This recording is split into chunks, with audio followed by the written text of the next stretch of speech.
Hi, my name is Sarah Chen, and 3 weeks ago I walked into our Monday morning meeting as the new owner of the Digital Strategy Department at Pinnacle Marketing Solutions. The same department where Jessica Martinez had spent 2 years calling my consulting business a hobby for housewives, and where David Thompson, our manager, once asked if I was planning to sell essential oils next. The same conference room where Amanda Brooks suggested I focus on my real job, instead of playing entrepreneur on weekends. They thought my silence meant acceptance. They mistook my professionalism for weakness. What they didn't realize was that while they were gossiping at the coffee machine, I was building something that would change everything. This isn't just about workplace politics or petty revenge. This is about what happens when people underestimate the quiet ones, the ones who work while others talk, the ones who build empires in the shadows while everyone else is busy making noise. Before we jump back in, tell us where you're tuning in from, and if this story touches you, make sure you're subscribed, because tomorrow I've saved something extra special for you. The call came on a Tuesday morning in March, crisp and professional, the kind that makes you straighten your shoulders even when no one can see you. I was sitting in my home office, the small converted bedroom where I'd spent countless early mornings and late nights building Elevate Consulting, when my phone rang with a number I didn't recognize. Sarah Chen speaking, I answered, expecting another potential client inquiry. Ms. Chen, this is Patricia Walsh from Meridian Capital Group. We've been following your work with several Austin-based companies, and we'd like to discuss a potential partnership opportunity. I paused, my coffee mug halfway to my lips. Meridian Capital was the kind of investment firm that made headlines, not cold calls to small consulting businesses run out of spare bedrooms. Their portfolio included companies I'd only dreamed of working with. I'm listening, I said, trying to keep the excitement out of my voice. We're particularly interested in your digital transformation work with local mid-size companies. Your results speak for themselves. Would you be available for lunch this Thursday? We have a proposition that might interest you. After I hung up, I sat staring at the wall where I'd pinned my business plan 18 months ago. Elevate Consulting had started as a way to use the skills I'd developed at Pinnacle Marketing Solutions to help smaller businesses compete in the digital space. What began as weekend projects had grown into something substantial, though I'd kept it quiet at work. In the corporate world, side businesses were often seen as disloyalty, a sign that you weren't fully committed to your day job. Thursdays. Lunch was at Cedar and Sage, one of those Austin restaurants where deals get made over locally sourced everything. Patricia Walsh was exactly what I'd expected from her voice, sharp-eyed and direct, wearing a navy blazer that probably cost more than my monthly rent. Across from her sat Robert Sterling, introduced as a partner specializing in strategic acquisitions. Your client retention rate is impressive, Patricia said, cutting straight to business as our appetizers arrived. 97% over the past year, with an average revenue increase of 42% for your clients. That's not luck. I kept my expression neutral, though internally I was doing cartwheels. I'd worked hard for those numbers, often pulling 16-hour days between my job at Pinnacle and my consulting clients. The success hadn't come easy. Robert leaned forward. We're not just interested in investing in Elevate Consulting. We want to help you scale it dramatically. We're talking about the resources to take on enterprise clients, the kind of growth that could make you a major player in the Austin market within 2 years. The conversation that followed was surreal. They outlined a partnership that would provide substantial funding, connections to Fortune 500 clients, and the infrastructure to expand from my one-person operation to a full-service agency. In return, they wanted a strategic partnership, not a buyout. I would maintain creative control and majority ownership while gaining access to opportunities I couldn't reach alone. There's one more thing, Patricia said as we finished dessert. We've been monitoring the local market, and there are several companies we think would be excellent acquisition targets as you scale. Companies with talented teams, but perhaps lacking in strategic direction or modern approaches. She slid a folder across the table. Inside were profiles of local marketing firms, their financial data, and market assessments. I flipped through the pages with growing amazement. These weren't small startups. These were established companies with multi-million-dollar revenues. "We believe in growing through strategic acquisitions when it makes sense," Robert explained. "Bringing talented teams into a stronger organizational structure often benefits everyone involved." I closed the folder, mind racing. This is a generous offer, but I need time to consider it properly. "Of course. Take the time you need. But Sarah," Patricia's voice carried a note of certainty, "what you've built in 18 months is remarkable. Imagine what you could accomplish with the right backing." That evening, I sat in my home office surrounded by spreadsheets and business projections, trying to wrap my head around what had just happened. The offer from Meridian wasn't just about money, it was about legitimacy, about resources that could transform my side business into something that could compete with the established players in Austin's marketing scene. I thought about my colleagues at Pinnacle, about the comments that had stung more than I'd let on. Jessica's dismissive laugh when she'd overheard me taking a client call during lunch. "Still playing businesswoman, Sarah?" she'd said loud enough for half the office to hear. David's suggestion that I was spreading myself too thin and should focus on one thing at a time. Amanda's pointed questions about whether my outside work was affecting my performance, delivered with a smile that didn't quite reach her eyes. They saw my consulting work as a distraction, a cute hobby that proved I wasn't serious about my career at Pinnacle. What they didn't see were the client testimonials, the referrals, the steady growth that had attracted the attention of one of Austin's most respected investment firms. The next morning at Pinnacle felt different, though objectively nothing had changed. The same open-plan office with its sleek glass conference rooms and carefully curated corporate art. The same colleagues gathered around the coffee station. The same hum of phones and keyboards that had become the soundtrack of my professional life for the past 3 years. I arrived at my usual time, 7:30 a.m., early enough to get settled before the office filled up. My desk sat in the middle of the digital strategy department section, surrounded by the workstations of my 11 colleagues. We were a tight-knit team in the way that spending 40-plus hours a week together makes people bound by shared deadlines and inside jokes about difficult clients. "Morning, Sarah," Marcus Williams called from his desk across the aisle. Marcus was the newest addition to our team, a recent college graduate with enthusiasm that hadn't yet been tempered by corporate reality. He was one of the few people who'd shown genuine interest in my consulting work, asking thoughtful questions about entrepreneurship and digital marketing trends. "Morning, Marcus. How did the Henderson presentation go yesterday?" "Better than expected. I think they're ready to move forward with the rebrand." He grinned.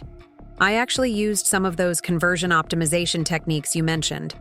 Made a real difference in how I structured the proposal." It was a small moment, but it reminded me why I'd started Elevate Consulting in the first place. There was something energizing about sharing knowledge, about helping businesses solve problems and grow. At Pinnacle, we worked on good projects for solid clients. But the corporate structure meant individual contributors like me rarely saw the direct impact of our work. "Sarah, good morning." David Thompson's voice carried across the office as he approached my desk. Our department manager was the kind of person who made every interaction feel like a performance review, even casual conversations. Preparing and narrating this story took us a lot of time, so if you are enjoying it, subscribe to our channel. It means a lot to us. Now back to the story. He dressed impeccably, spoke in corporate buzzwords, and had perfected the art of saying nothing while using many words. "Morning, David. What's on your mind?" "I wanted to touch base about your workload. I've noticed you've seemed a bit distracted lately, and with the Morrison account heating up, I want to make sure you're fully focused on delivering for our clients." The implication hung in the air between us. David had never directly confronted me about my consulting work, But comments like this had become more frequent over the past few months, the corporate equivalent of a warning shot. My performance metrics are all on target, I said evenly. The Morrison project is ahead of schedule, and client satisfaction scores have been strong. Of course. I'm not questioning your work quality. It's more about bandwidth and priorities. Sometimes when we try to do too many things at once, something has to give. I nodded non-committally, neither agreeing nor disagreeing. David lingered for a moment, perhaps expecting more of a reaction, before moving on to his next conversation. The morning team meeting began at 9 sharp in Conference Room B, a glass-walled space that overlooked downtown Austin. Our team gathered around the polished table, laptops open, coffee cups arranged like chess pieces. David stood at the front with his tablet, ready to walk through the week's priorities and project updates. Before we dive into project status, David began, I want to address something that's been on my mind. Team cohesion and focus. We're a strong group, but I've noticed some members might be spreading their attention across multiple priorities. Jessica Martinez, seated across from me, exchanged a quick glance with Amanda Brooks. Both were longtime Pinnacle employees, the kind who'd built their identities around their corporate roles and expected others to do the same. Now, I'm not naming names, David continued with a smile that felt more like a spotlight. But I think we all know that success in our industry requires total commitment. Half measures don't work in marketing. The room felt smaller suddenly, the air thicker. I kept my expression neutral, but I could feel eyes on me. This wasn't subtle anymore.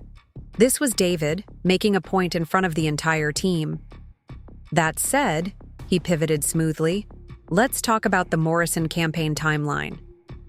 The meeting continued with project updates and deadline discussions, but the earlier comment cast a shadow over everything else. When we broke for individual check-ins, Jessica approached my chair as others filed out. Tough morning? She said with false sympathy. David seemed pretty serious about that focus thing. I closed my laptop deliberately. Just another Monday meeting. Nothing I can't handle. Right. Well, if you ever need advice about prioritizing, I'm here. I've been with Pinnacle for 5 years, so I've learned a thing or two about what it takes to succeed here. Amanda joined us, her timing perfectly calculated. We were just talking about commitment and professional growth. It's so important to invest your energy where it can make the biggest impact. The subtext was clear. They knew about my consulting work, and they wanted me to know they knew. But more than that, they wanted me to understand that they saw it as a liability, a sign of divided loyalty that would ultimately hold me back at Pinnacle. Absolutely, I agreed. Impact is everything. Making sure your efforts create real value, sustainable growth, measurable results. Jessica's smile tightened slightly.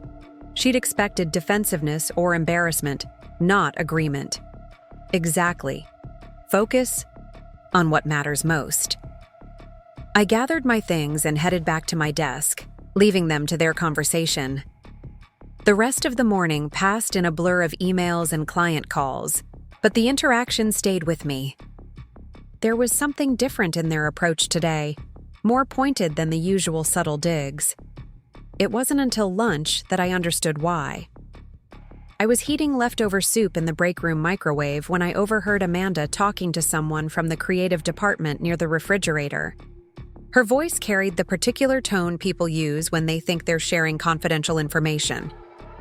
I'm just saying, it's becoming a distraction.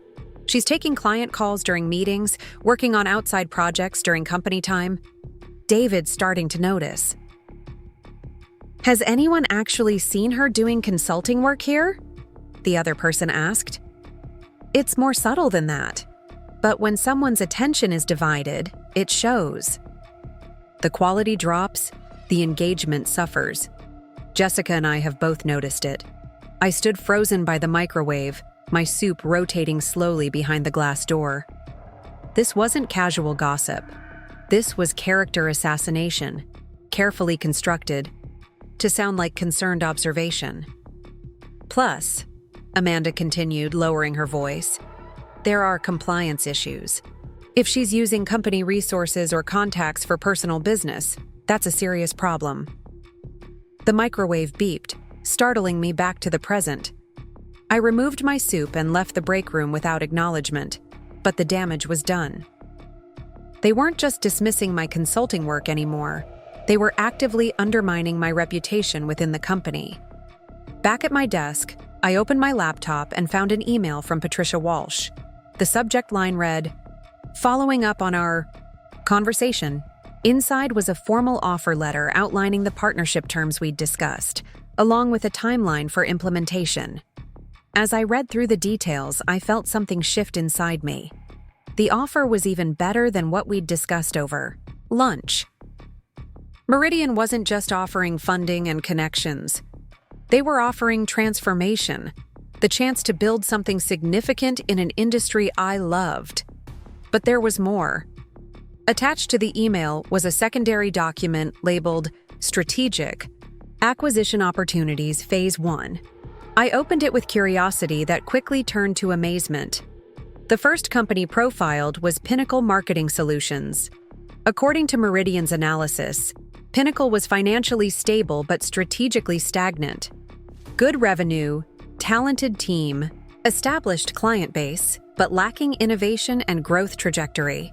The kind of company that could benefit from fresh leadership and modern approaches. I read the assessment twice, trying to process what I was seeing. Meridian had identified Pinnacle as an acquisition target, not for immediate purchase, but as part of a longer-term strategy to consolidate Austin's marketing landscape under more dynamic leadership. The final page included a timeline. If I accepted the partnership and began the scaling process, Meridian projected that within 12 to 18 months, Elevate Consulting would be positioned to acquire companies like Pinnacle, bringing their teams and client relationships under our umbrella while implementing more effective strategies and structures. I sat back in my chair, staring at my computer screen. Around me, the office hummed with its usual energy. Jessica was presenting something to a client over video call, her voice confident and animated. David was in his office, door closed, probably on one of his management calls. Amanda was training a new intern on campaign analytics, playing the role of the experienced mentor. None of them knew that their company was being evaluated as an acquisition target by the same investment firm that wanted to partner with my hobby, business. None of them realized that while they were questioning my focus and commitment, I was being offered the resources to potentially become their boss. The irony was almost overwhelming. For months, they'd treated my consulting work as a cute distraction, something that proved I wasn't serious about my career. Now that same work might be the vehicle that gave me control over their professional futures. I closed the laptop and picked up my phone. Patricia Walsh answered on the second ring. "Sarah, I'm glad you called. Did you have a chance to review the materials I sent?" "I did. It's comprehensive. But I have questions about the timeline, particularly regarding the acquisition opportunities." "Of course. Would you prefer to discuss this in person? I'm available this afternoon if you'd like to meet." I glanced around the office, at my colleagues who saw me as unfocused, at the manager who questioned my commitment, at the environment where my ambitions were treated as liabilities rather than assets. "Yes," I said. "Let's meet." The afternoon. Sun streamed through the windows of Conference Room B as our team gathered for the weekly client review meeting. I sat in my usual spot, laptop open, appearing to focus on the agenda, while my mind replayed the conversation I'd had with Patricia Walsh an hour earlier. The partnership agreement was sitting in my personal email, waiting for my signature. 24 hours to decide whether to step into a completely different professional reality or continue building my consulting business slowly and carefully on the side. "Sarah, how are we looking on the Morrison deliverables?" David's voice brought me back to the present. "Timeline is solid.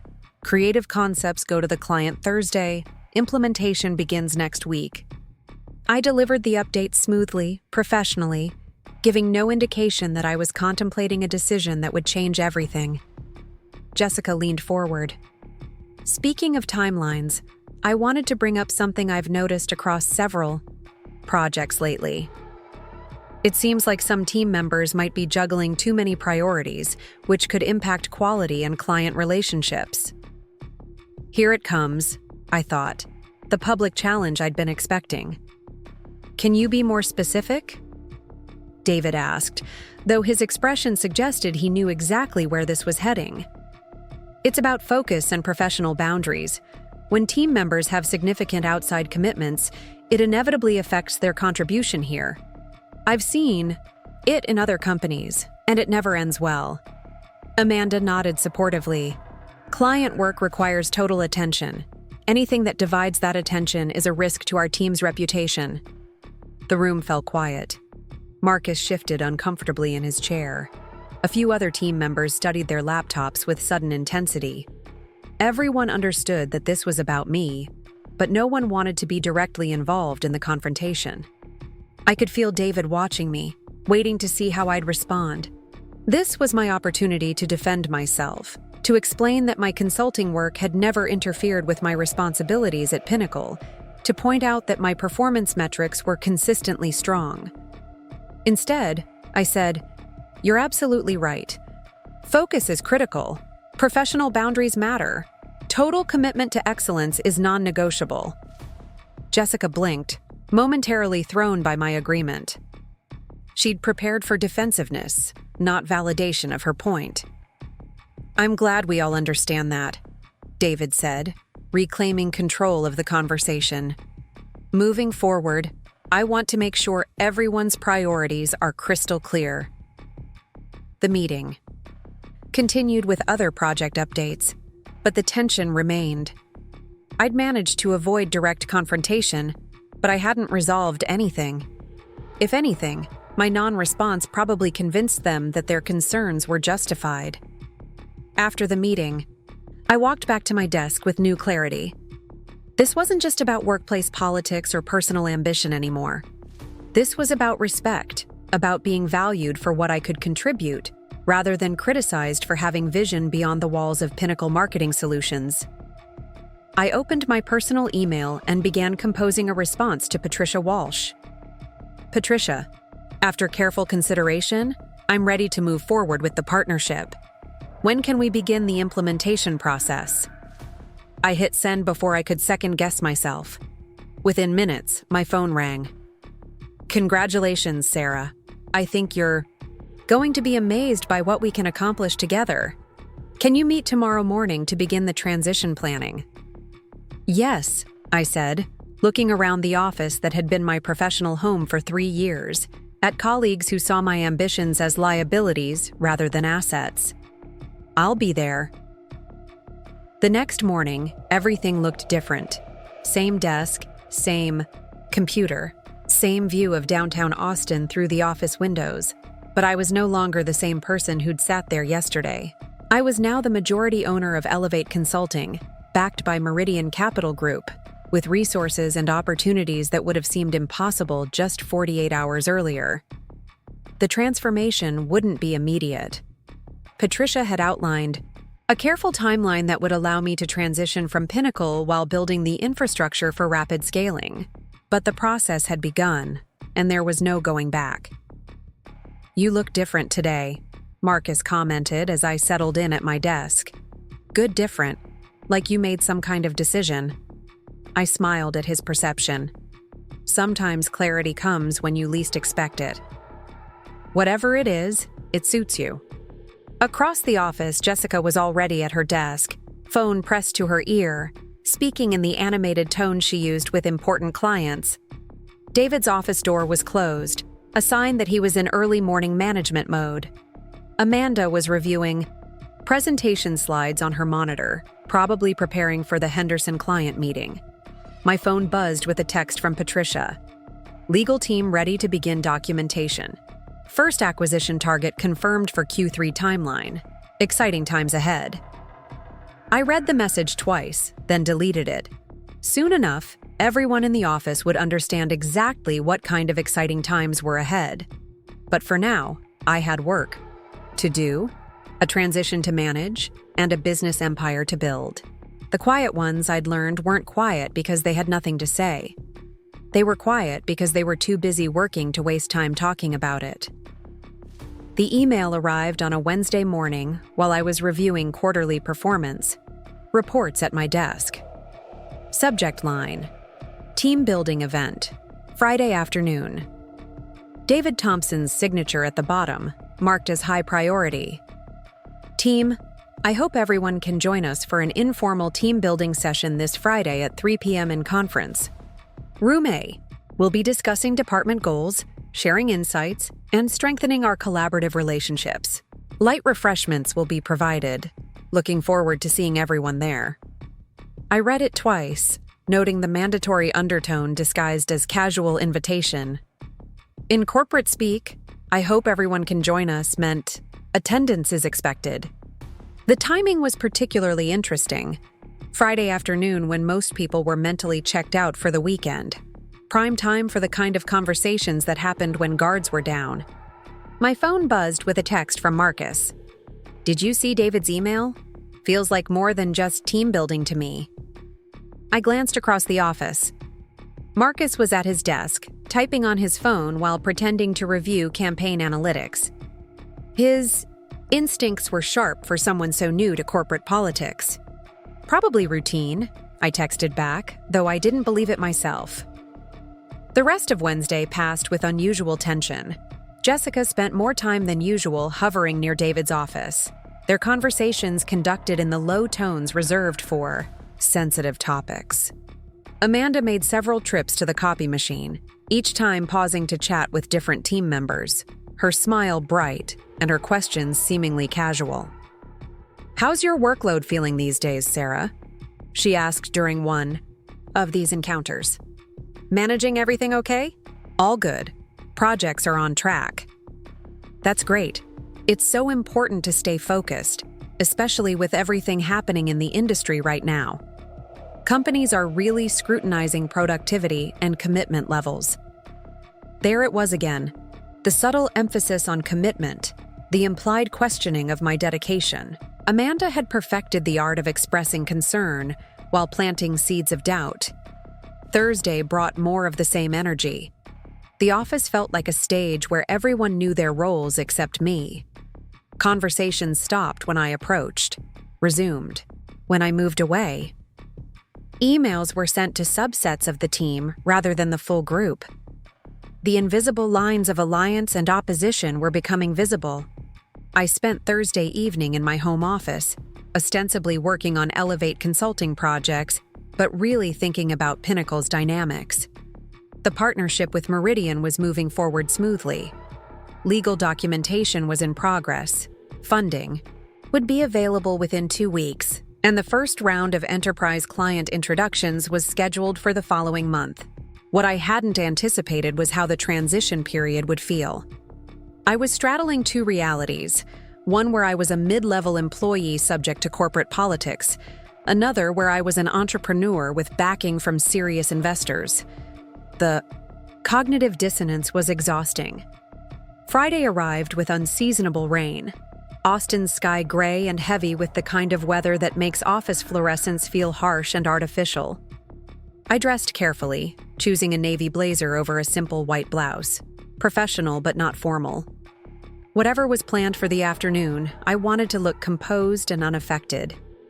The morning crawled by with routine tasks and forced normalcy. Email responses, client check-ins, project updates, all performed with muscle memory while my mind focused on the afternoon's unknowns. At lunch, I walked to a nearby coffee shop instead of eating in the office break room, needing distance from the building tension. Conference Room A was Pinnacle's largest meeting space, reserved for client presentations and all-hands meetings. When I arrived at 3 p.m., the rest of the team was already seated around the oval table, their laptops closed, coffee cups and pastries arranged on the side table. The setup looked casual, but the atmosphere felt formal.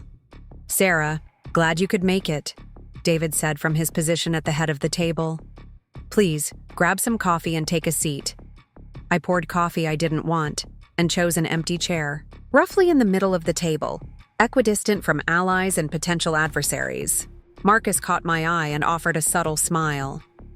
Jessica and Amanda sat together on the opposite side, their body language coordinated in a way that suggested pre-meeting conversation. "I wanted to bring everyone together," David began, "to discuss some observations about our team dynamics and performance standards. We're a strong group, but there are always opportunities for improvement." He clicked open his tablet and pulled up what looked like a presentation, though the screen wasn't visible to the rest of us. Classic power move, controlling information, while appearing transparent. "One area I want to focus on is professional development and career trajectory. I've been thinking about what it means to be fully invested in our team's success and how individual choices impact collective performance." The room felt smaller with each word. This wasn't team building. This was a tribunal. "I believe in transparency," David continued, "so I want to address something directly.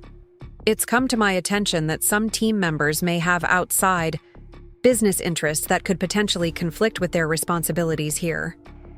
My coffee cup felt suddenly heavy in my hands. The rain outside picked up, tapping against the conference room windows like an irregular heartbeat. "Now, I'm not suggesting anything inappropriate has occurred," David said with the tone of someone about to suggest exactly that. "But I think it's important to discuss boundaries and expectations." Jessica leaned forward slightly. "David, I think what you're addressing is really important. In my experience, divided attention always shows up in work quality eventually. It's not personal, it's just reality." "Exactly," Amanda added. "And it's not fair to the rest of the team when someone isn't fully committed. We all work hard to maintain our standards." I set my coffee cup down carefully, the sound louder than it should have been in the quiet room. Every eye was on me now, waiting for a response, a defense, an explanation. "What specific concerns do you have about my work performance?" I asked, keeping my voice level. David consulted his tablet. "Your performance metrics are adequate, Sarah. That's not the issue. The concern is about trajectory and focus. When someone's energy is split between multiple priorities, it becomes difficult to achieve excellence in any single area." "Are you referring to my consulting work?" "I'm referring to the importance of professional focus and career commitment. How you choose to spend your personal time is your business, but when it impacts your professional development or team contribution, it becomes relevant to our conversations." The phrasing was careful, legally protected, but the message was clear. My consulting work was being positioned as a liability, a distraction that undermined my value to the team. "I see," I said. "And how exactly has my consulting work impacted my contribution here?" "It's more subtle than specific incidents," Jessica interjected. "It's about presence and engagement. When someone's building a side business, their attention inevitably shifts.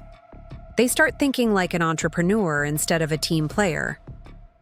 The irony was staggering. They were criticizing me for thinking like an entrepreneur while working at a marketing company that sold entrepreneurial thinking to clients, but pointing out that contradiction would only escalate the confrontation. "I appreciate the feedback," I said instead. "Professional development is important to me." David nodded, apparently satisfied with my non-defensive response. "I'm glad. We can have these conversations openly." Moving forward, I'd like to see increased focus on internal opportunities and team leadership. "What does that look like specifically?" "Well, for starters, I think it would be beneficial if you took on more mentorship responsibilities with newer team members. Marcus, for example, could benefit from your experience." I glanced at Marcus, who looked uncomfortable with being used as a prop in this conversation. He'd been asking me questions about entrepreneurship and digital marketing trends, genuine curiosity that I'd been happy to encourage. Now that mentoring relationship was being repositioned as evidence of my divided loyalties. "I'm always happy to share knowledge with colleagues," I said. "Good. I also think you should consider taking on additional client-facing responsibilities. The Morrison account, for instance. They've requested expanded services, and I think you'd be the right person to lead that engagement. More work, longer hours, increased visibility, all designed to make my consulting business impossible to maintain. The strategy was transparent but effective. If I accepted, I'd have to sacrifice Elevate Consulting. If I declined, I'd be confirming their narrative about my lack of commitment. That's an interesting opportunity, I said, buying time to think. I think it could be transformative for your career here, David pressed. Real leadership experience, direct client relationships, the kind of visibility that leads to advancement. Amanda smiled encouragingly. It's exactly the kind of challenge that separates the truly committed from those who are just passing through. The meeting continued for another 20 minutes, touching on team goals and performance metrics. But the real agenda had been accomplished. My consulting work had been publicly identified as a problem, and I'd been offered a choice between career advancement at Pinnacle and continuing to build my own business. As the meeting broke up, people gathered their things with the particular energy of Friday afternoon, ready to transition into weekend mode. I lingered, organizing my notes, watching the group dynamics as people left. Marcus approached as I was closing my notebook. "That was intense," he said quietly. "Just another team meeting." "Sarah, I want you to know I didn't ask for mentorship or additional support. If David's using me as an excuse to pile more work on you, that's not fair." His sincerity was touching, and I realized he understood the politics better than I'd given him credit for. "Don't worry about it, Marcus. These conversations happen in every workplace." "Maybe, but they don't usually feel like ambushes." After he left, I remained in the conference room, looking out at the rain-soaked city.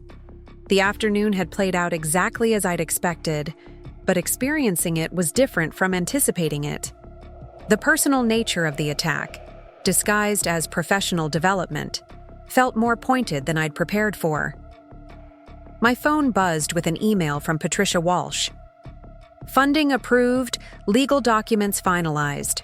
Ready to begin client introductions. Monday. Are you prepared for full transition?" I stared at the message, feeling the weight of the decision I'd already made but hadn't fully accepted. In a few weeks, everything would be different. The people who questioned my commitment would be working for me if they were still working at all.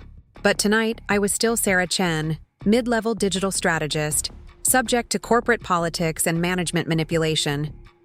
The transformation was coming, but it hadn't arrived yet. I gathered my things and headed for the elevator, nodding goodbye to the security guard at the front desk. The weekend stretched ahead. 48 hours to prepare for Monday's client meetings and the beginning of a new professional reality. Outside, the rain had stopped, leaving the streets shiny and clean. I walked to my car with deliberate steps. Not rushing, not fleeing, just moving forward with the quiet confidence of someone who knew exactly where she was going, even if no one else could see the destination yet. The drive home gave me time to process what had happened. David's approach had been more sophisticated than I'd expected. Rather than making direct accusations or ultimatums, he'd created a framework where my consulting work appeared to be the problem while positioning himself as the solution. Accept more responsibility at Pinnacle, prove my commitment, abandon the distraction of entrepreneurship. It was a clever strategy, one that might have worked if he'd understood what he was really dealing with. But David saw Elevate Consulting as a hobby that was getting out of hand, not a legitimate business with serious backing. He saw me as a mid-level employee who needed guidance, not an entrepreneur on the verge of a major expansion. The disconnect between his perception and reality was so complete that it was almost funny. Almost. At home, I changed into comfortable clothes and opened my laptop in the kitchen, spreading documents across the dining table. Partnership agreements, client proposals, market analysis reports, all the infrastructure of a business that was about to scale dramatically. My phone rang as I was reviewing the acquisition timeline. Robert Sterling's name appeared on the screen. Sarah, I hope you don't mind the weekend call. I wanted to check in about Monday's client meetings. Not at all. I was just reviewing the materials. Excellent. I think you're going to be impressed by the caliber of opportunities we're bringing to the table. These aren't the kind of clients that most consultants get access to, especially early in their scaling process.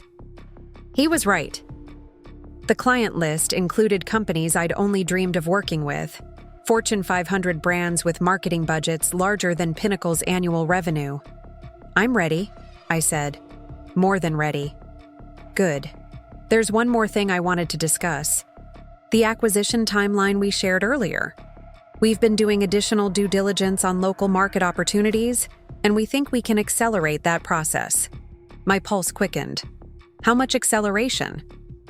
Instead of 12 to 18 months, we're looking at 8 to 10 months for the first strategic acquisition. The market conditions are favorable, and your track record is stronger than we initially assessed. 8 to 10 months. By next spring, I could own the company where I currently sat in conference rooms being lectured about commitment and focus. Which target are you prioritizing? I asked, though I suspected I knew the answer. Pinnacle Marketing Solutions remains the most attractive option. Strong client base, talented team, established market presence, but limited growth trajectory. Under current leadership, it's exactly the kind of acquisition that could accelerate your expansion while bringing valuable human resources into the organization. Valuable human resources. That's what my colleagues would become. Assets to be evaluated and potentially retained based on their contribution to the new organizational structure. I understand the business logic, I said. What's the next step? Continue building Elevate Consulting's client base and reputation. Document everything. Maintain performance metrics. Build the kind of track record that justifies the acquisition investment. And Sarah? Yes? Don't let current workplace politics distract you from the bigger picture. Sometimes the people who underestimate you become your greatest assets once they understand the new reality. After we hung up, I sat in my kitchen looking at the documents spread across the table. 8 to 10 months to go from corporate employee to corporate owner. It seemed impossible and inevitable at the same time. I thought about the afternoon's meeting, about David's concerned expression, and Jessica's pointed comments about commitment. They were so focused on containing what they saw as a small problem that they couldn't see the transformation happening around them. The rain started again, gentle this time, tapping against the kitchen windows like a lullaby. I made tea and continued reviewing client materials, preparing for Monday's meetings and the beginning of the final phase. In 8 to 10 months, everything would be different. The question wasn't whether the acquisition would happen, but how I would handle the transition when it did. Would I be generous with former colleagues who had questioned my focus? Would I maintain the team structure that had created the tension in the first place? Those decisions were still months away, but I could feel them approaching like storm clouds on a clear day. For now, I had a business to build and a transition to manage. One day at a time, one client at a time, one strategic step closer to the moment when everyone would understand exactly what kind of commitment I'd been demonstrating all along. The weekend passed quietly, with client calls and preparation for Monday's meetings. But underneath the routine activities, I could feel something fundamental shifting.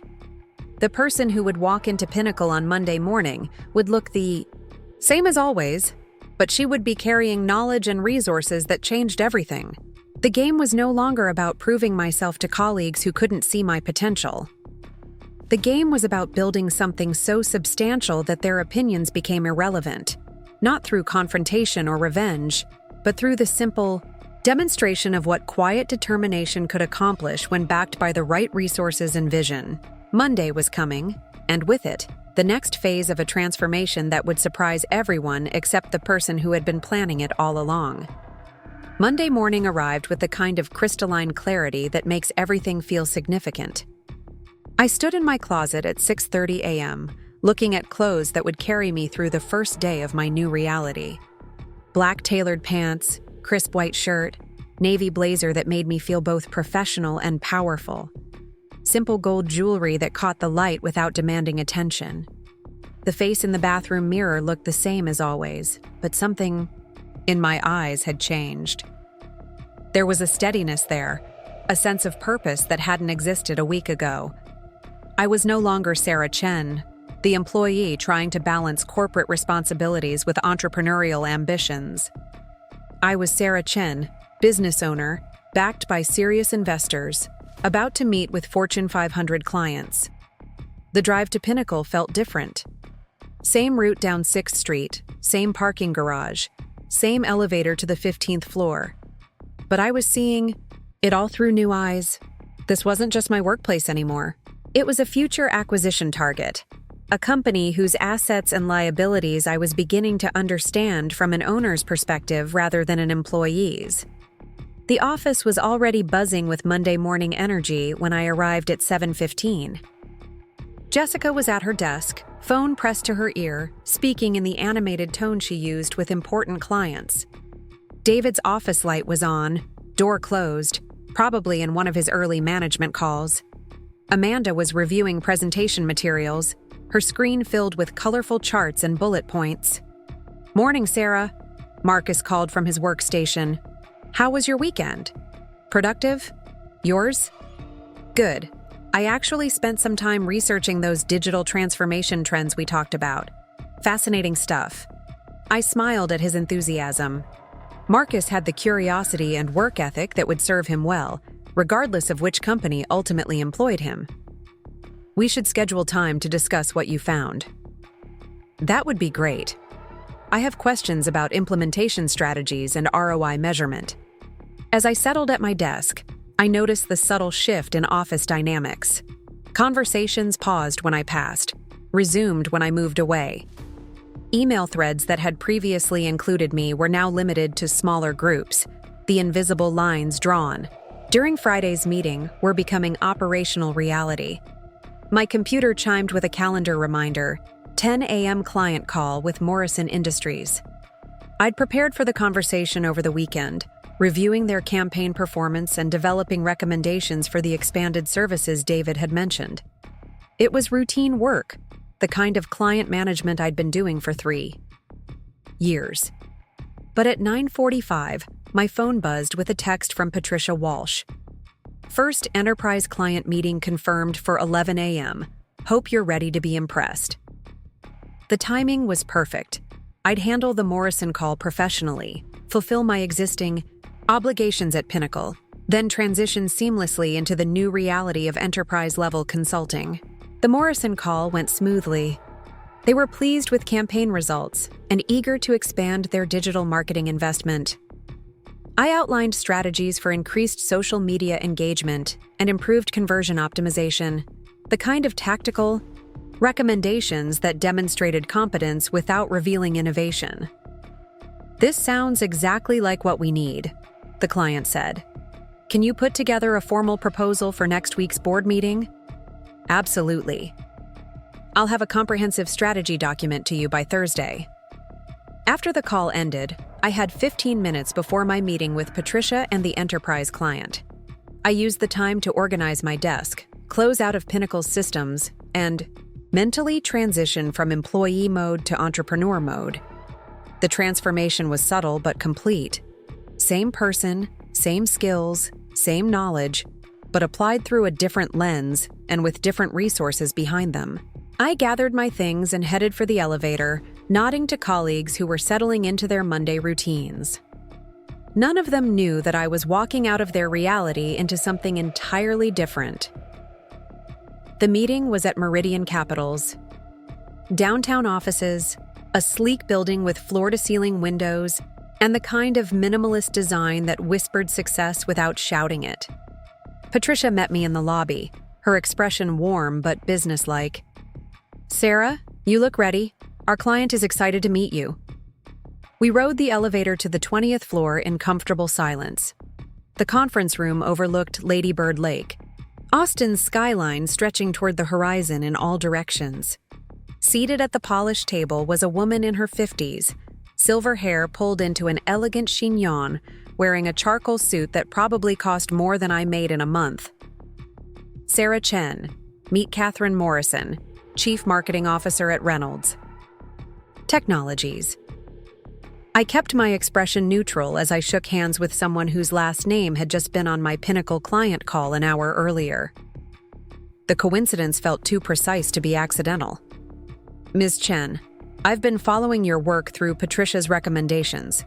Your approach to digital transformation is exactly what we need for our next growth phase.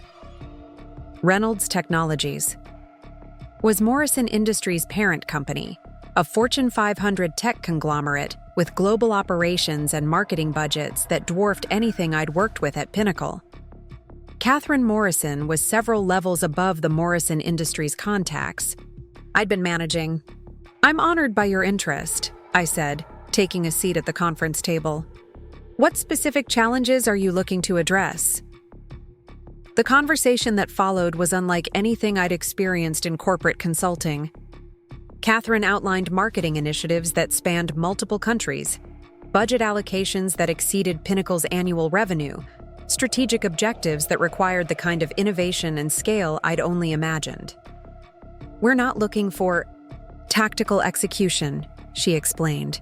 We need strategic partnership, someone who can think like an owner, not a contractor. Patricia smiled across the table. That's exactly Sarah's strength. She doesn't just implement campaigns, she builds marketing infrastructure that scales with business growth. For the next hour, we discussed integration strategies, performance metrics, and implementation timelines. Catherine asked detailed questions about my approach to team building, technology integration, and stakeholder management. These weren't the kinds of conversations that happened in Pinnacle's conference rooms. I'm impressed, Catherine said as the meeting wound down. Your understanding of enterprise-level challenges is sophisticated for someone with your background. Thank you. I believe successful marketing requires thinking beyond individual campaigns to sustainable competitive advantage. Exactly. Which brings me to my next question.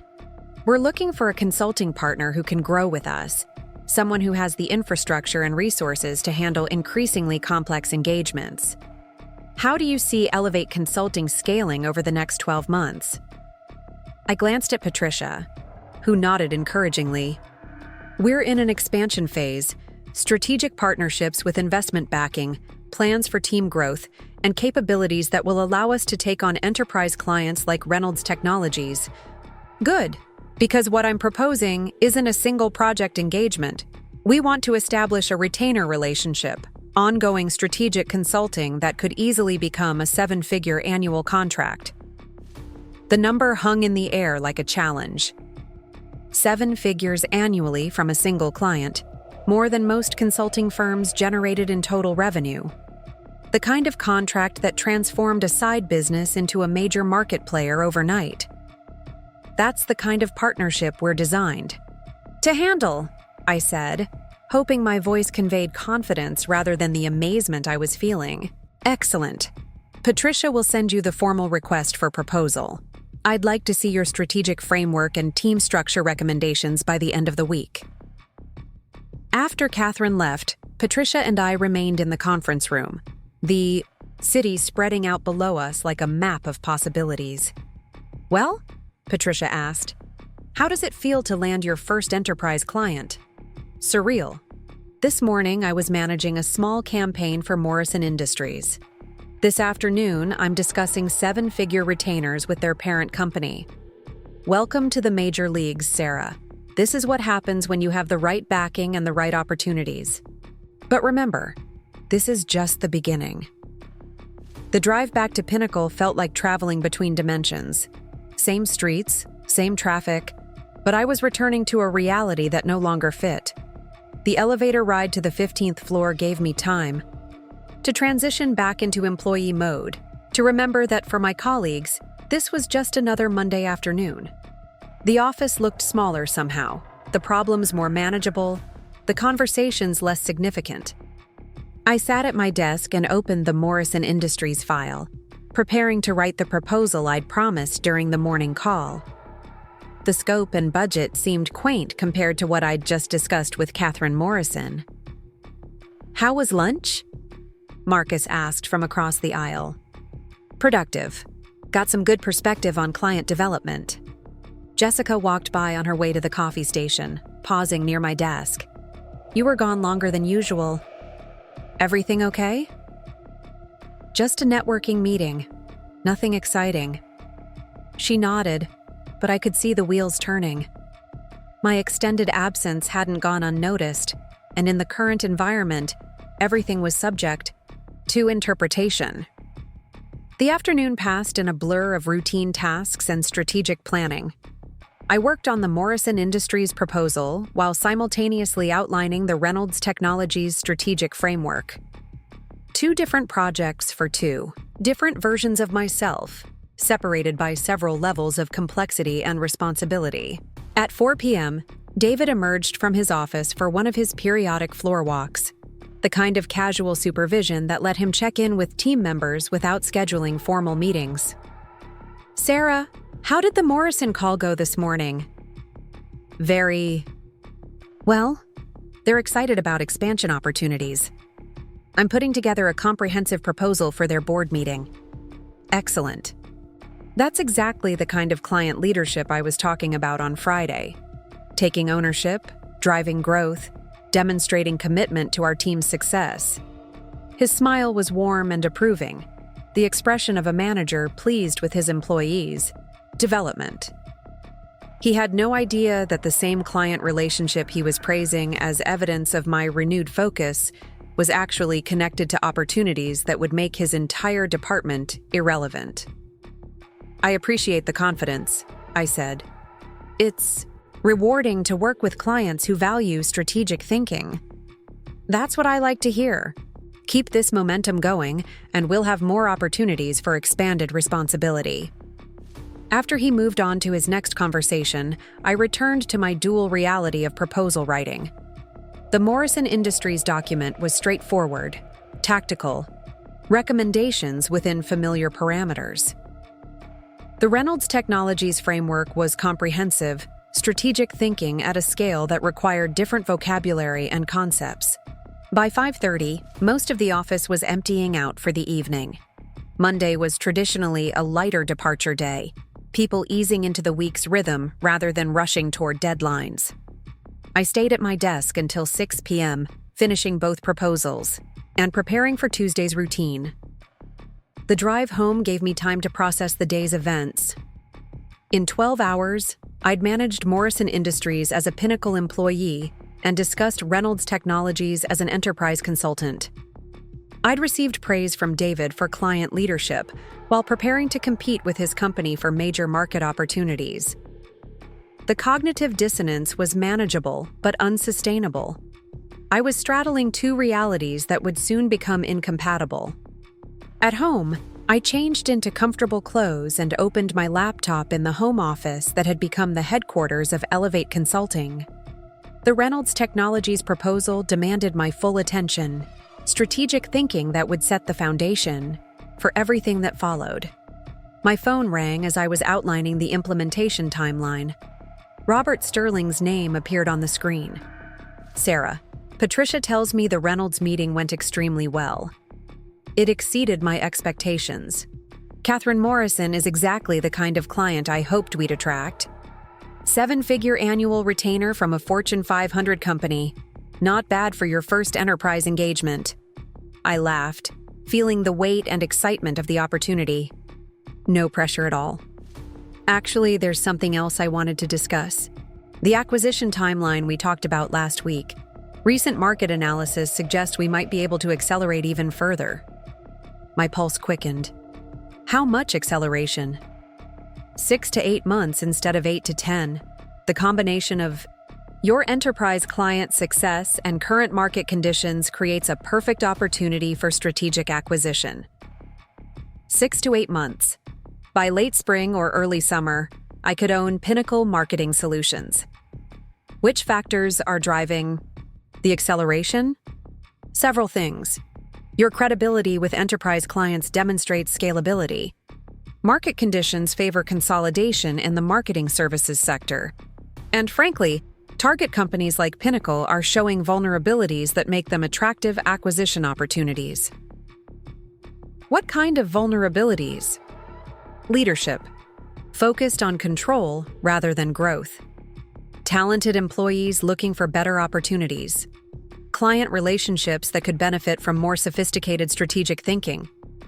Classic signs of a company ready for new ownership. After we finished the call, I sat in my home office looking at documents spread across the desk. Proposals for Reynolds Technologies, acquisition timelines for Pinnacle, market analysis reports. That painted a picture of an industry in transition.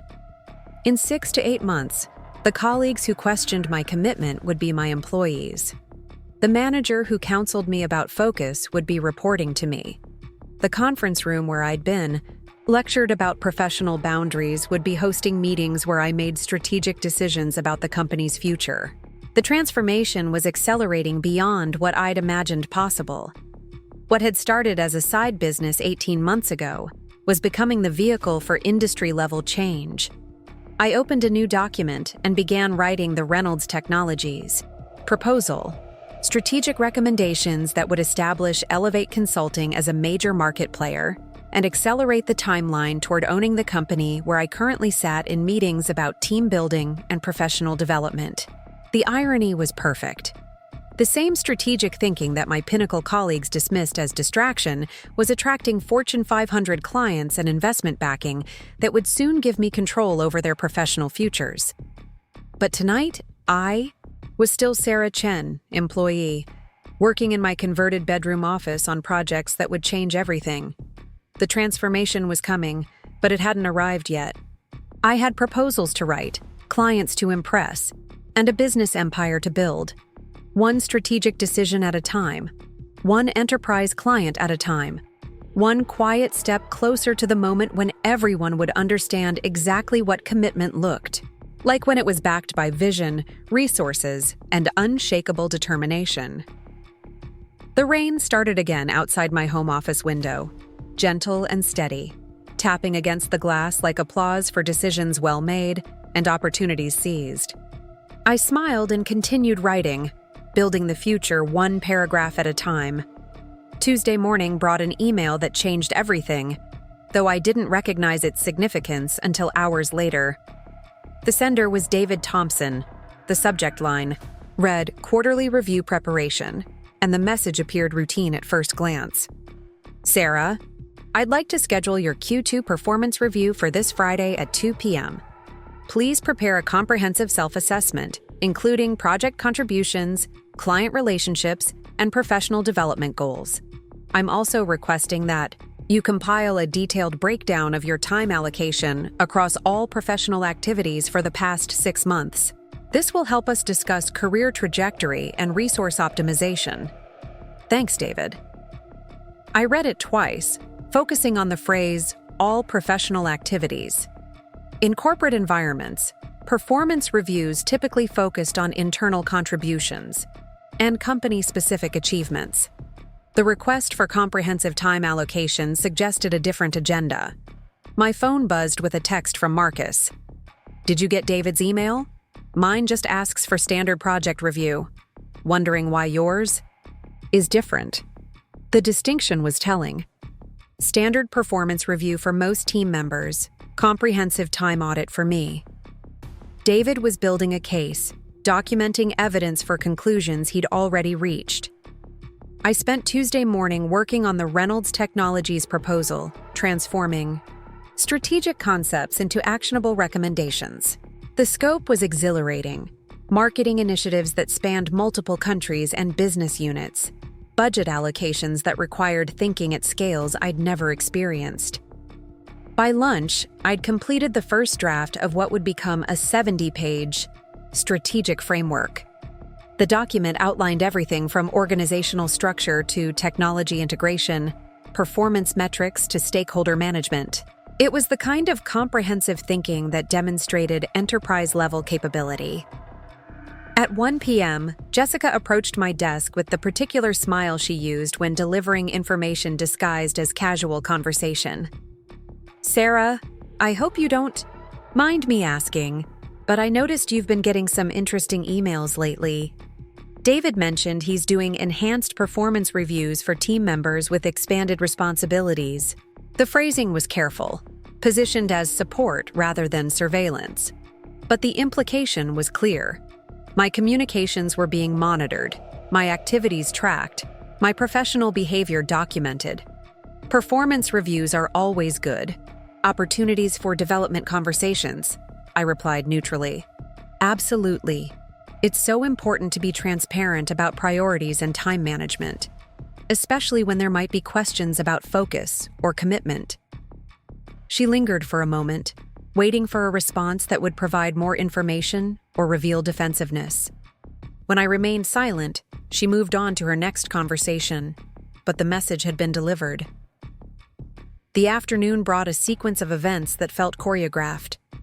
At 2:30, Amanda stopped by my desk with questions about a project we'd completed months earlier, requiring me to pull up old files and explain decisions that had long since been implemented. At 3:15, David scheduled an impromptu team meeting to discuss resource allocation and project prioritization. At 4 p.m., Jessica volunteered to help with the Morrison Industries proposal, offering assistance that would give her insight into my client management approach. Each interaction appeared helpful on the surface, but served a dual purpose of information gathering and time consumption. They were building a comprehensive picture of my work habits, communication patterns, and professional priorities. I declined. Jessica's offer politely, finished the Morrison proposal efficiently, and maintained professional demeanor throughout the afternoon's subtle interrogation. But by 5 p.m., I understood that Friday's performance review would be more than routine evaluation. That evening, I sat in my home office reviewing the day's events while finalizing the Reynolds Technologies proposal. The contrast between realities was becoming stark. At Pinnacle, I was being positioned as an employee with divided loyalties and questionable commitment. With Meridian Capital and enterprise clients, I was being recognized as a strategic thinker with scaling potential. My phone rang at 7 p.m. Patricia Walsh's name appeared on the screen. "Sarah, I wanted to give you an update on the Reynolds Technologies opportunity. Catherine Morrison called this afternoon with initial feedback. I just finished the proposal draft. What did she say? She's impressed with your strategic approach, but she wants to accelerate the timeline. Instead of a gradual rollout over 12 months, she's proposing a 6-month intensive engagement that would establish Elevate Consulting as their primary strategic partner." The acceleration was thrilling and terrifying simultaneously. 6 months to prove enterprise-level capability, 6 months to build the infrastructure that would support major client relationships. What would that look like operationally? Dedicated team, significant resource allocation, the kind of engagement that would require your full attention and commitment. "Sarah, this isn't just a consulting contract anymore. This is positioning for market leadership." After we finished discussing implementation details, I remained in my home office, staring at documents that represented 2 different versions of my professional future. The Pinnacle Performance Review preparation focused on justifying my current position and defending my time allocation. Wednesday arrived with the kind of oppressive humidity that made Austin feel like a city wrapped in cotton. I dressed carefully in a lightweight gray dress and black blazer, professional armor for what I sensed would be a challenging day. The performance review was still 2 days away, but the atmosphere at Pinnacle had shifted into something that felt more like investigation than routine evaluation. The morning started normally enough. I arrived at 7:20 a.m. to find the office mostly empty, just the early arrivals settling into their routines with coffee and quiet concentration. My desk looked the same as always, but I noticed small changes that suggested overnight activity. A pen moved slightly from where I'd left it. Papers straightened in a way that wasn't quite natural. The angle of my monitor adjusted by perhaps an inch. Someone had been at my workspace after hours. I booted up my computer and checked recent file access logs, a habit I'd developed during my consulting work when client confidentiality was paramount. The data confirmed my suspicion. My Pinnacle. Files had been accessed at 11:47 p.m. the previous night, long after I'd left the office. The access was brief but comprehensive, touching project folders, email archives, and document templates. My personal files remained secure, protected by separate login credentials and stored on encrypted drives that weren't connected to Pinnacle's network. But my work history, client communications, and project contributions had been thoroughly reviewed by someone with administrative access. The discovery was unsettling, but not surprising. David's request for comprehensive time allocation data made more sense now. He wasn't just preparing for a performance review. He was building a documentation trail for whatever decision had already been made. At 9 a.m., I received an email that appeared routine but felt loaded with significance. The sender was Jennifer Walsh from Human Resources, someone I'd interacted with occasionally but never worked with directly. "Sarah, I hope you're having a good week. I wanted to reach out about a brief conversation regarding employee development and career planning. Would you be available for a quick chat this afternoon? Nothing formal, just some questions about your professional goals and interests. Let me know what works for your schedule. Thanks, Jennifer." HR involvement elevated the situation beyond departmental politics. Whatever was happening had moved into official channels, with documentation and procedural oversight that suggested serious intent. I replied professionally, agreeing to meet at 3 p.m., then spent the morning working on routine tasks while my mind processed the implications. The Reynolds Technologies proposal was nearly complete, a document that represented the future I was building outside Pinnacle's walls. The Morrison Industries recommendations were finished, ready for Thursday's deadline. My current obligations were handled, my future opportunities were developing, but my present situation was becoming increasingly precarious. At 10:30, Marcus approached my desk with the expression of someone carrying uncomfortable information. "Sarah, I need to tell you something, and I'm not sure how to say it without sounding paranoid." I gestured for him to take the empty chair beside my workstation. "What's going on?" "Yesterday afternoon, after you left, I stayed late to finish the Henderson analysis. Around 7 p.m., I needed to print something and walked by your desk to get to the printer. David and Jessica were here, going through your workspace." My stomach dropped, but I kept my expression neutral. "Going through it how?" "Looking at papers on your desk, checking your computer screen, opening desk drawers. It lasted maybe 10 minutes. And they were careful about it, like they were being systematic." The confirmation of what I'd suspected didn't make it less violating. My colleagues had conducted a physical search of my workspace, looking for evidence of something they'd already decided was problematic. "Did they see you watching?" "I don't think so. I stayed by the printer until they left, then went back to my desk." "But Sarah, this isn't normal workplace behavior. Even if David has concerns about performance or priorities, searching someone's desk crosses lines." Marcus was right, and his willingness to share the information despite potential professional risk showed integrity that was rare in corporate environments. It also confirmed that the situation had moved beyond subtle politics into active investigation. "I appreciate you telling me. It helps to know what's actually happening rather than just sensing tension. Is there anything I can do? This whole thing feels wrong, and you've been nothing but professional and supportive since I started here." His offer was touching, but involving Marcus in whatever was unfolding would only jeopardize his position without improving mine. "Just focus on your own work and development. These situations usually resolve themselves." After Marcus returned to his desk, I sat for a moment processing the information. The search of my workspace, the HR meeting, the enhanced performance review. all pointed toward a coordinated effort to build a case for disciplinary action or termination. The question was whether they were looking for cause to fire me or cause to justify restrictions on my consulting work. My phone buzzed with a text message from an unknown number. Coffee at 11:30? Need to talk. C. The initial confused me until I realized it must be Caleb Morrison, a contact from Reynolds Technologies I'd met during client development.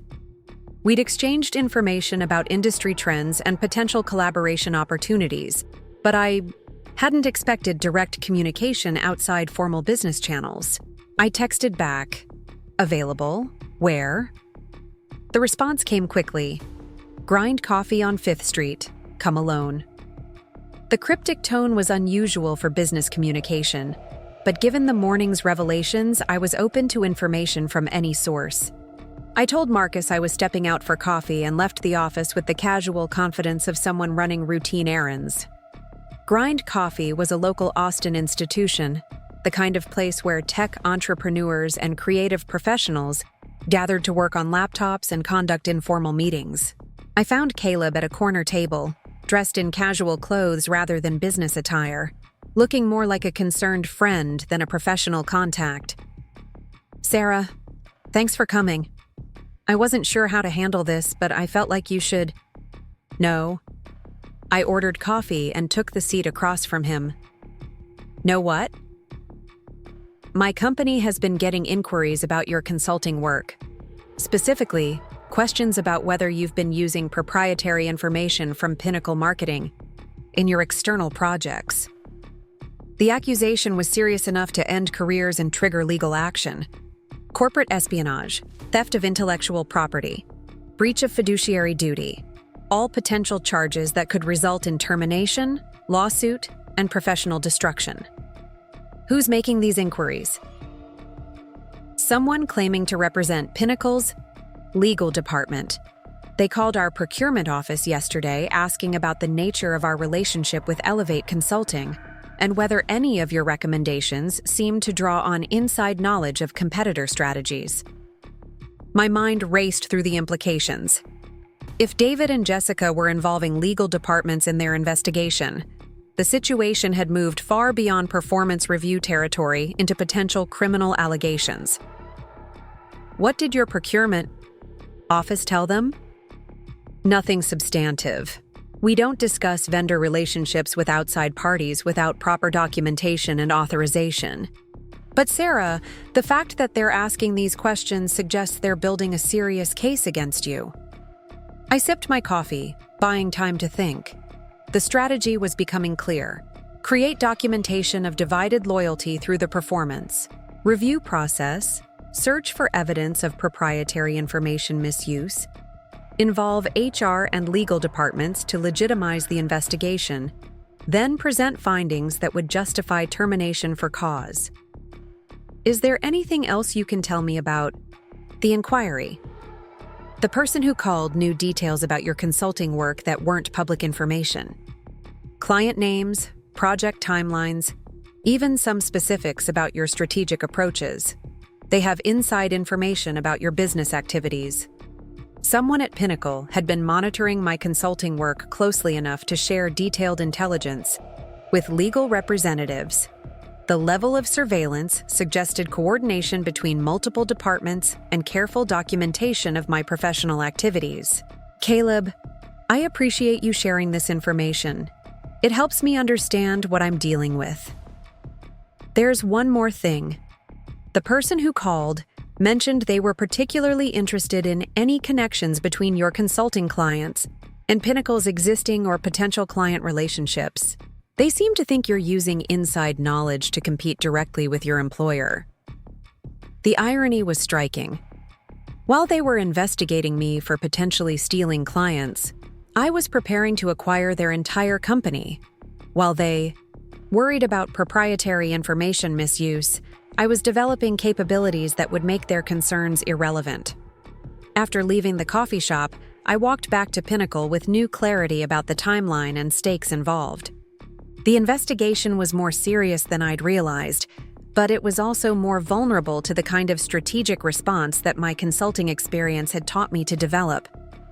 At my desk, I opened a secure communication channel and sent a message to Patricia Walsh. Need to discuss acceleration of timeline. Situation at current position becoming untenable faster than anticipated. Her response came within minutes. Can you meet this afternoon? We may need to adjust our strategic approach. The afternoon HR meeting with Jennifer Walsh felt like theater, both parties performing roles while knowing the real agenda remained unspoken. Jennifer was professional and friendly, asking questions about career development and professional satisfaction that were clearly designed to elicit admissions or complaints.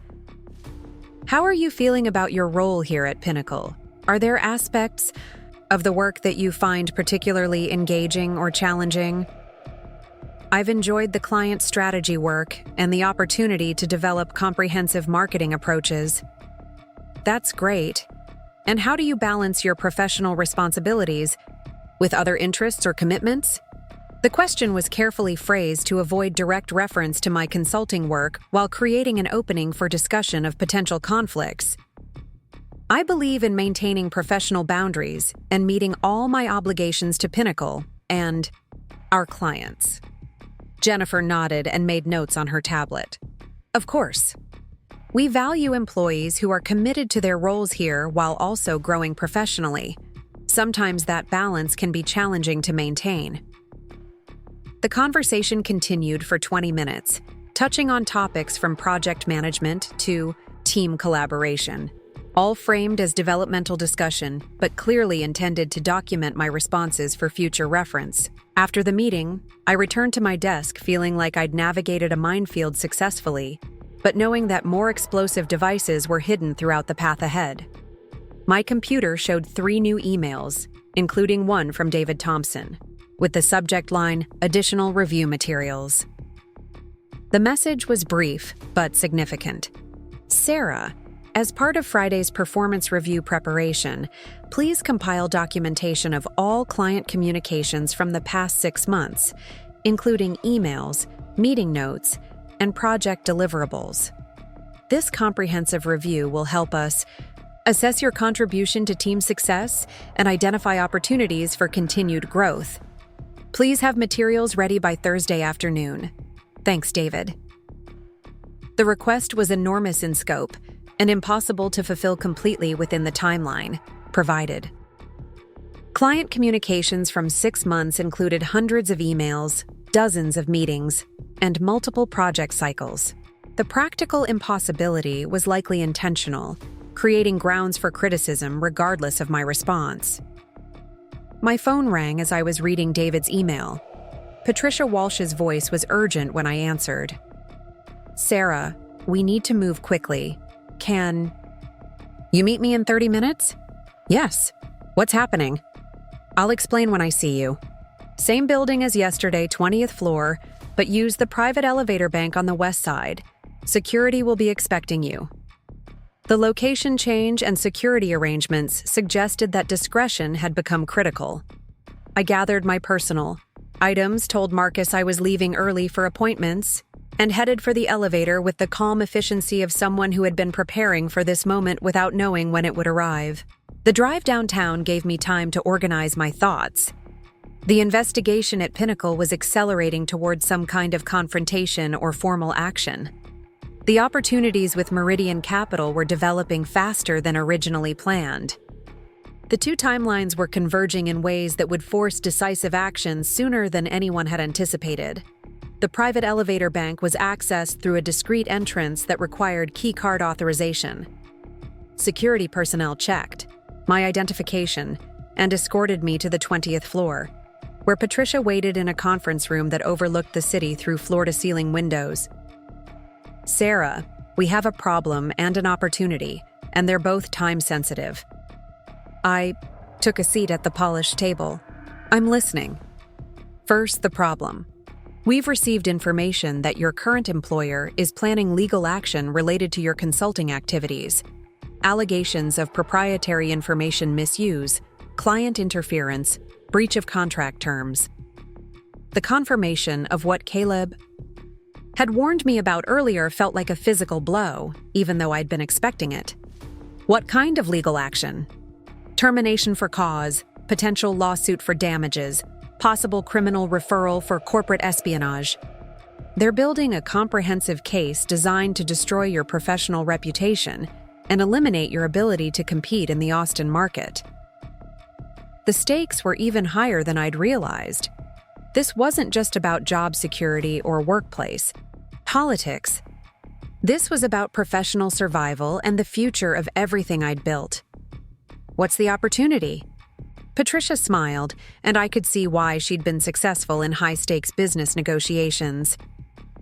Reynolds Technologies wants to accelerate their engagement timeline dramatically. Instead of 6 months, they're proposing a 60-day intensive implementation that would establish Elevate Consulting as their exclusive strategic partner. 60 days from potential employee to exclusive strategic partner with a Fortune 500 company.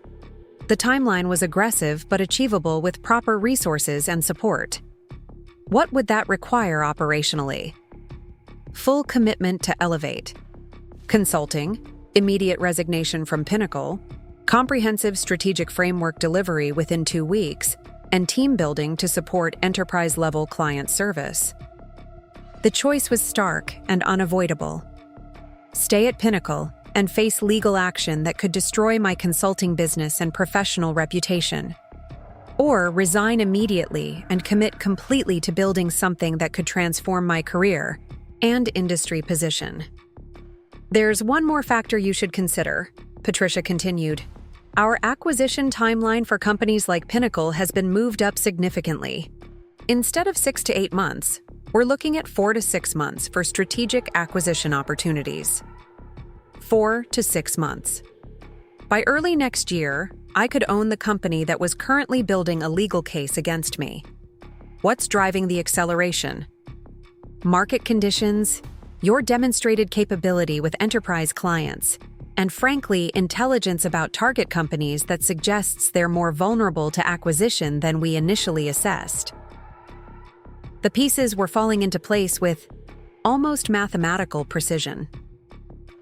Pinnacle's aggressive investigation of my activities was creating the very vulnerabilities that would make them attractive acquisition targets. Their focus on perceived threats was distracting them from actual market threats that could eliminate their independence entirely. I need to think about this overnight, I said, though I already knew what my decision would be. Of course. But, Sarah, tomorrow morning will be too late to prevent whatever legal action they're planning. If you're going to move, it has to be tonight. The drive home felt like traveling through time, leaving behind a version of my life that had become unsustainable and moving toward a future that was both terrifying and exhilarating. The decision wasn't really a choice anymore. It was recognition of reality. At home, I opened my laptop and began drafting a resignation letter that would change everything. The document was brief and professional, expressing gratitude for opportunities, while providing notice of immediate departure for personal reasons. But as I typed, I realized this wasn't just about leaving Pinnacle. This was about fully embracing the transformation that had been building for months, stepping completely into the identity of entrepreneur and business owner that I'd been developing in parallel with my employee persona. My phone buzzed with a text from Marcus. Whatever happens tomorrow, know that you've been the most professional and supportive colleague I've worked with. Don't let them convince you otherwise. His message confirmed that news of tomorrow's events was already circulating among people who cared enough to pay attention. The investigation had reached the point where outcomes were being discussed, rather than possibilities. I finished the resignation letter, encrypted it with a timestamp. That would prove when it was written and prepared to send it first thing in the morning. Tomorrow would bring the end of one chapter and the beginning of another. But tonight I still had time to process the magnitude of what was changing. The rain started again outside my home office window, steady and purposeful, washing the city, clean for whatever was coming next. I closed my laptop and went to bed, knowing that tomorrow would be the last day I woke up as Sarah Chen, marketing employee with entrepreneurial aspirations. From now on, I would be Sarah Chen, business owner, backed by serious investors, developing enterprise-level capabilities, and positioned to acquire the company that had spent so much energy trying to prove I wasn't committed enough to deserve a place at their conference table. The irony was perfect, but the victory was still months away. Tomorrow would begin the final phase of a transformation that had started with a side business and would end with ownership of the Austin marketing landscape. The quiet ones, I'd learned, weren't quiet because they lacked ambition. They were quiet because they were too busy building empires to waste time explaining their plans to people who couldn't see the vision anyway. Thursday morning arrived with the kind of crisp clarity that makes decisions feel inevitable. I woke at 5 a.m. without an alarm, my body recognizing that this was the day everything would change. The resignation letter sat encrypted on my laptop, ready to be sent. But first I needed to handle the transition with the professionalism that had defined my career, even as that career was about to end. I dressed in my best navy suit, the one I'd worn to important client presentations and company events. If this was going to be my last day at Pinnacle Marketing Solutions, I wanted to look like the executive I was about to become rather than the employee I was about to stop being. The drive to the office felt different, charged with the energy of finality. I knew every turn, every traffic light, every landmark on the route I'd traveled for 3 years. After today, this commute would become a memory, replaced by different roads leading to different destinations. I arrived at 6:45 a.m., earlier than usual, wanting time to organize my workspace and prepare for what I expected would be a confrontational day. The office was empty except for security and cleaning staff, giving me space to think and plan without the weight of observation that had become constant. My desk looked the same as always, but I saw it now through the lens of departure. Personal, items that would need to be removed, project files that would need to be transferred, client relationships that would need to be explained. The practical logistics of resignation from a company that was actively investigating me for corporate espionage. At 7:15, I opened my laptop and composed the email that would change everything. David, I am submitting my immediate resignation from Pinnacle Marketing Solutions, effective today. I appreciate the opportunities for professional development and client relationship management during my 3 years with the company. I will spend today transitioning active projects and ensuring client continuity. My company equipment will be returned by end of business today. Thank you for your leadership and support. Best regards, Sarah Chen. I scheduled the email to send at 8 a.m., then spent the remaining time organizing files and preparing transition documents. Whatever legal action Pinnacle was planning would be complicated by my voluntary departure, but I wanted to leave with professionalism intact.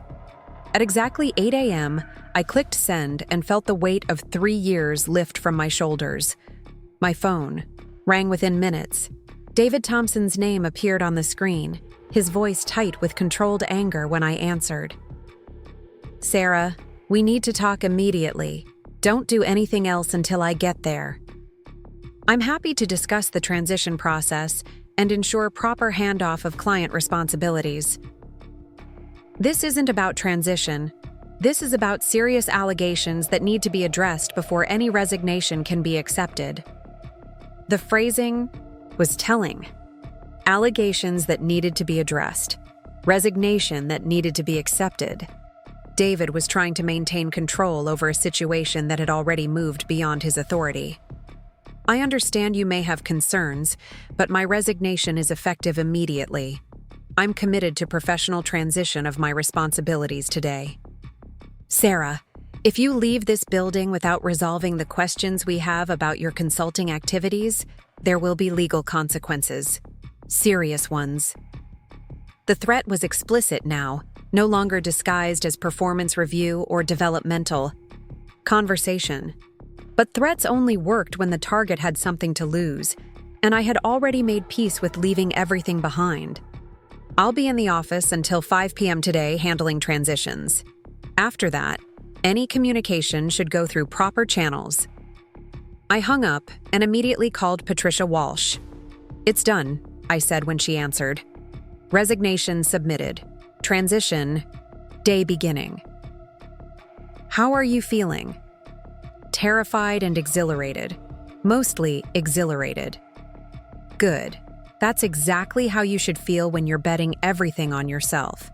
I have news that will help with the terror part. Reynolds Technologies confirmed the accelerated timeline this morning. 60-day intensive engagement, 7-figure retainer, exclusive strategic partnership. The confirmation felt like validation and vindication simultaneously. While Pinnacle was threatening legal action over my consulting work, Fortune 500 companies were fighting to secure my strategic services. What's the next step? Contract signing this afternoon, team building meetings tomorrow, strategic framework delivery beginning Monday. Sarah, you're about to discover what it feels like to be valued for your vision rather than criticized for your ambition. The rest of the morning passed in a blur of practical activities disguised as emotional transition. I organized project files, updated client status reports, and prepared comprehensive handoff documents for each active engagement. Marcus watched from his desk with expressions that ranged from confusion to concern to something that looked like admiration. At 10:30, Jessica Martinez approached my workstation with the artificial smile she used when delivering bad news disguised as helpful information. Sarah, I heard about your resignation. I'm sure this is a difficult decision, but sometimes these transitions work out for the best. The condescending tone was familiar, but it felt different now. Instead of frustration, I felt something like pity for someone who couldn't see beyond the limitations of her own imagination. Thank you for your concern, Jessica. I'm confident this is the right decision. I hope so, although I have to say, leaving during an active review process sends a certain message about accountability and professional responsibility. The implication was clear. By resigning during their investigation, I was confirming guilt and avoiding consequences. It was a narrative that would probably spread throughout the office within hours. Professional responsibility means different things to different people, I replied evenly. I'm focused on ensuring smooth client transitions and maintaining the standards I've always held. Amanda Brooks joined the conversation with perfect timing, her presence clearly coordinated rather than coincidental. Sarah, we're all just concerned about the impact on team morale and client relationships. When someone leaves suddenly, especially during review processes, it raises questions about stability and commitment. The tag team approach was designed to provoke defensive responses that could be documented and shared. But I had no intention of providing ammunition for whatever narrative they were constructing. I appreciate your concern for team morale. The transition documents I'm preparing will ensure minimal disruption to client services. David appeared. At the edge of the conversation, his expression grim and purposeful. Sarah, I need to see you in my office immediately. The command tone was designed to reassert authority and control, but authority only existed when it was recognized and accepted. I had already moved beyond the reach of his management oversight. I'll be there in a few minutes. Let me finish organizing these client files first. Now, Sarah, this can't wait. I saved the document I was working on, stood slowly, and walked toward David's office with the measured pace of someone who was no longer subject to urgent demands from corporate supervisors. David's office felt smaller than usual, cramped with tension and the weight of unspoken accusations. He closed the door and gestured toward the chair across from his desk, but I remained standing. Sarah, I'm going to be direct. We have evidence of serious violations of company policy, breach of confidentiality agreements, and potential corporate espionage related to your consulting activities. The accusations were serious enough to destroy careers and trigger criminal investigations. But they were also allegations rather than facts, claims rather than evidence. I'd like to see the specific evidence you're referring to. David opened a folder on his desk and pulled out printed emails, screenshots of documents, and what appeared to be surveillance photos of me meeting with clients. These communications show you discussing Pinnacle client strategies with outside parties. These documents contain proprietary methodologies that you've shared with competing firms. These photos show you meeting with representatives from companies that compete directly with our clients. I examined each piece of evidence carefully, recognizing the sophistication of the investigation, while noting the interpretive gaps that separated correlation from causation. These emails discuss general marketing principles that are publicly available in industry publications. These documents contain methodologies I developed independently for my consulting work. These photos show me meeting with potential clients for my legitimate business activities. Your consulting business that violates non-compete clauses in your employment agreement. My consulting business that focuses on companies and market segments that don't compete with Pinnacle's client base. The conversation continued for 20 minutes. David presenting evidence while I provided alternative interpretations that highlighted the difference between suspicious appearance and actual wrongdoing. His frustration grew with each exchange, his control over the narrative slipping as I refused to accept guilt for activities that were legal and ethical. Sarah, your resignation doesn't make this go away. If anything, it confirms that you know these activities were inappropriate. My resignation reflects my decision to pursue other opportunities. Nothing more, nothing less. We are prepared to pursue legal action regardless of your employment status. Corporate espionage charges, breach of fiduciary duty, theft of intellectual property. These are serious allegations with serious consequences. The threats were real, but they were also desperate. If Pinnacle had solid evidence of wrongdoing, they would have acted already rather than relying on intimidation and accusations. I understand you have concerns. Any legal matters should be directed to my attorney. I placed a business card. On his desk, information for a corporate attorney Patricia had recommended during our conversation the previous evening. The simple action transformed me from employee being interrogated to business owner managing legal exposure. Your attorney? David's voice carried surprise and irritation. You already have legal representation? I believe in being prepared for various contingencies. The meeting ended with mutual recognition that the power dynamic had shifted irreversibly. David had expected defensiveness and surrender.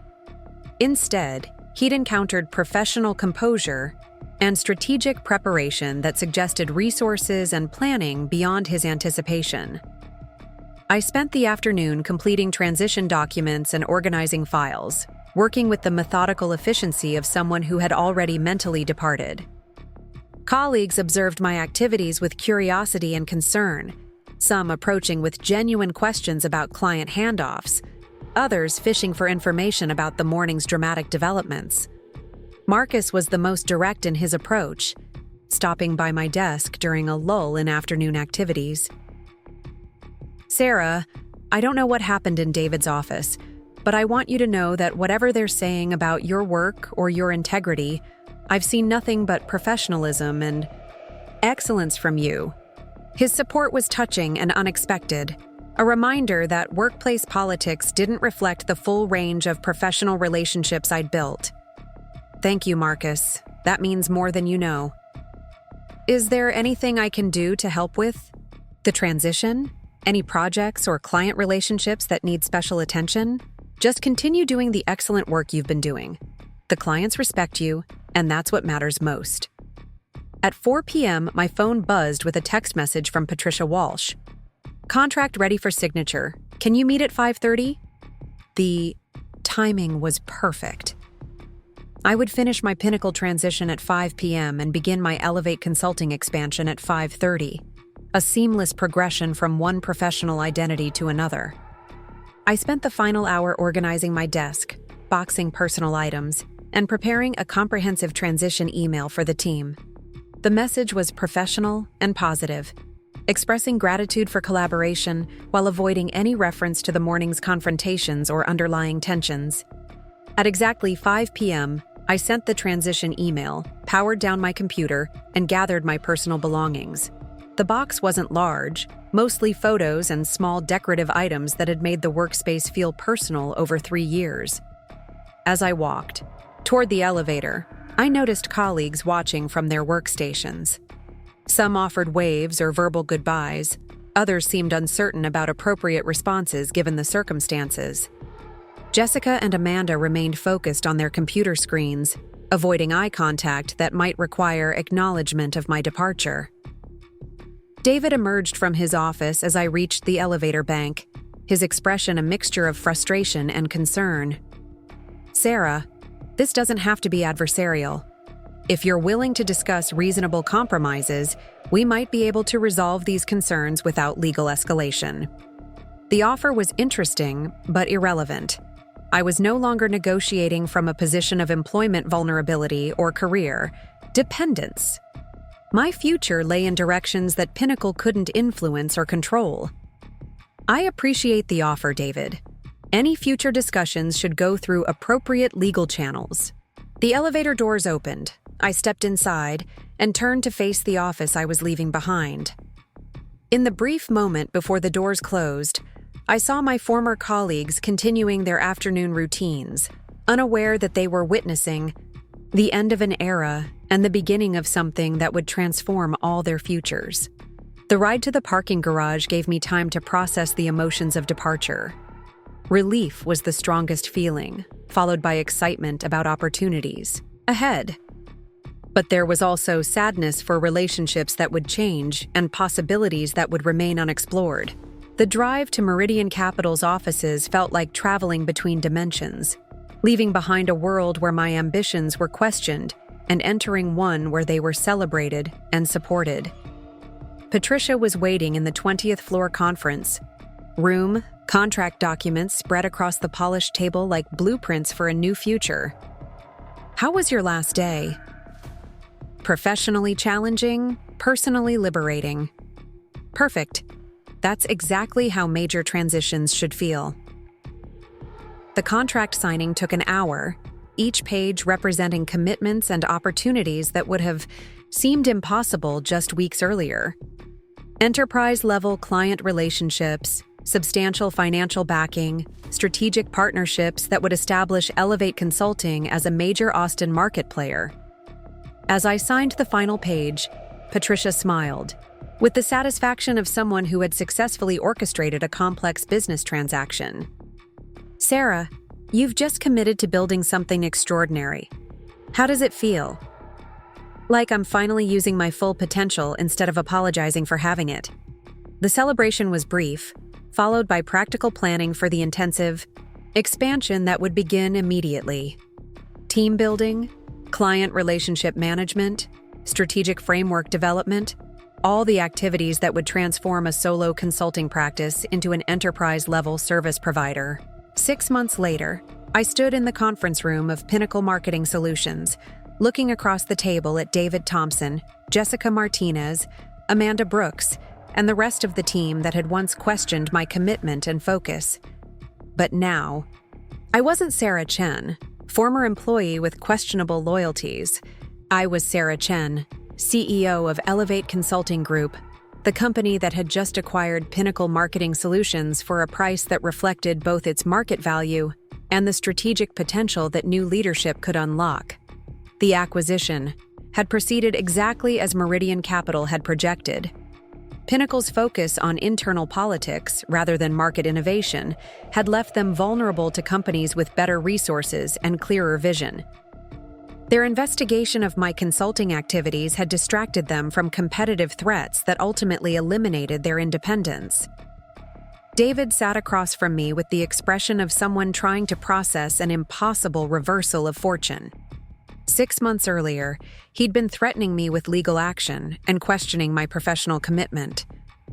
Today, he was listening to integration plans that would determine whether he remained employed at the company he'd managed for 5 years.